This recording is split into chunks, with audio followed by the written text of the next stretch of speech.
এটার নাম ছিল যজ্ঞসূত্রম। এটা কে বা কোন জায়গা থেকে কইতে লেখা শুরু করলো, এখন অনেক লৌকিক গ্রন্থে আমি কইতে পাই। ব্রাহ্মণ ফর্দ করতে গেলে লেখে কইতে 10 খানা কি 15 খানা 25 খানা। এই কইতে কথাটা কোন জায়গায় ছিল?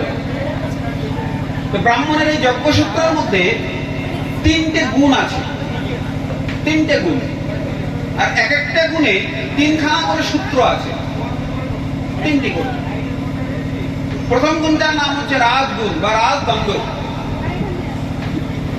দ্বিতীয় গুণটা হচ্ছে ন্যায়দণ্ড বা ন্যায় ধর্ম। আর তৃতীয় যে গুণটা সেটার নাম হচ্ছে সংস্কার ধর্ম। তাহলে এই রাজ, ন্যায় আর সংস্কার, এই রাজ ধর্মের মধ্যে রয়েছে 3টি গুণ, কি সম দম তপ। তারপরে যেটা রয়েছে ন্যায়, ন্যায়ের মধ্যে রয়েছে 3টি, জ্ঞান, বিজ্ঞান, আস্তিক্য। আর তারপরে যে গুণটা রয়েছে বা দণ্ডটি রয়েছে তার মধ্যে রয়েছে 3টি, ক্ষান্ত, শৌচ, পবিত্রতা। দেখেছো অবস্থা, দেখেছো? ব্রাহ্মণ্য বাদম এমন একটা জায়গা, শুনলে সবাই দুঃখ পায় যে আমরা বোধহয় ব্রাহ্মণদের নিন্দা করছি। না, আমাকেও ভগবান কৃপা করে ওইরকমই একটা ঘরে জন্ম দিয়েছে। কিন্তু প্রত্যেকের ব্রাহ্মণ যারা মাইক আছে, যারা শুনতে পাচ্ছেন, তাদের উদ্দেশ্যে বলছি যে যারা ব্রাহ্মণ ঘরে জন্ম নিয়েছো তাদের এই অস্তিত্বটাকে জানা উচিত এবং প্রাপ্তও করা উচিত যে আমি কিন্তু এই ঘরটায় এসেছি, দয়া করে আমাকে দেখে সবাই শিখবে। তো এই যোগ্যসূত্রটা আমাদেরকে দেওয়া হয়েছে, তার কারণটা হচ্ছে ওটা দেখার সঙ্গে সঙ্গে আমার মনে পড়ে যাবে যে আমি কিন্তু যোগ্যসূত্রধারী, কারণ আমাকে কোনো ভুল কিছু করা যাবে না। যদিও সেক্টর 5-এ এখন একটি সেলুন তৈরি হয়েছে, দারুণ সেলুন। সেলুনটার নাম হচ্ছে মুখার্জি সেলুন।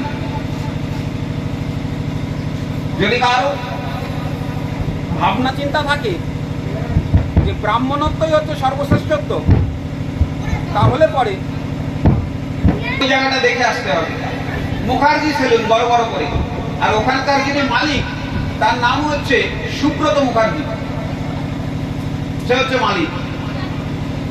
আর এখানে এসে ঠেকেছে। আমি ব্রাহ্মণের ঘরে জন্ম নিয়েছে বলে লড়াই করে বা বড়াই করে কোনো লাভ নেই, কিচ্ছু লাভ নেই। তো এই যে সাম দাম তপ, জ্ঞান, বিজ্ঞান, আস্তিক্য আর ক্ষান্ত, শৌচ, পবিত্রতা, এই 9টি গুণ যার মধ্যে রয়েছে তিনি ব্রাহ্মণ। তিনি হতে পারে অন্য জাতি, কিন্তু এটাকে যিনি মেনে চলবেন তিনি হচ্ছে সাক্ষাৎ ব্রহ্ম সংস্কারিত ব্রাহ্মণ। এটাকে মানাটা বড় কথা। এটাকে ধারণ করাটার মধ্যে এমন কিছু ক্রেডিট নেই, কোনো ক্রেডিট নেই।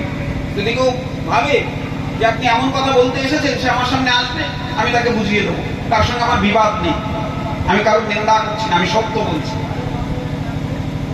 সুদামা, সুদামা, গুরুদেব আমায় ডাকছেন? হ্যাঁ,